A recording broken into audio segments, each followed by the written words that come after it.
ഏവർക്കും സ്വാഗതം. പവൻ ഗോൾഡ്, തിരൂർ. മഴ ആരംഭിച്ചതോടെ തിരൂർ അഗ്നിരക്ഷാ നിലയത്തിലേക്കുള്ള റോഡിലും വെള്ളം നിറഞ്ഞു.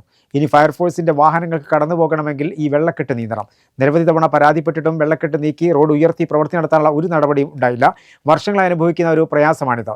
ഈ ഭാഗത്ത് വെള്ളം ഉയരുന്നതോടെ ഇതുവഴിയുള്ള യാത്രയും ദുരിതത്തിലാവുകയാണ്. ഇനിയെങ്കിലും അധികൃതർ കണ്ണു തുറക്കുമെന്ന പ്രതീക്ഷയിലാണ് നാട്ടുകാരും ഫയർഫോഴ്സ് ജീവനക്കാരും.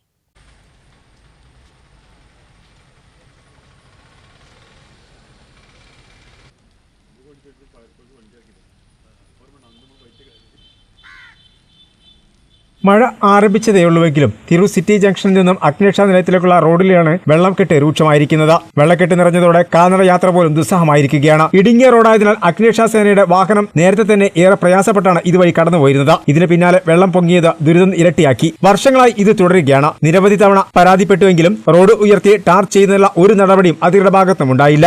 ഈ റോഡിലൂടെയാണ് ആശ്രയം കെയർ ഹോമിലേക്ക് പോകേണ്ടത്. ഒട്ടേറെ കുടുംബങ്ങൾ താമസിക്കുന്നുണ്ട്. പ്രദേശത്ത് വെള്ളം പൊങ്ങിയാൽ ആശുപത്രിയിലേക്ക് പോകാൻ പോലും ഓട്ടോറിക്ഷയോ ടാക്സിയോ മടിക്കുന്ന സാഹചര്യമുണ്ടെന്ന് ഇവിടുത്തുകാർ പറയുന്നു.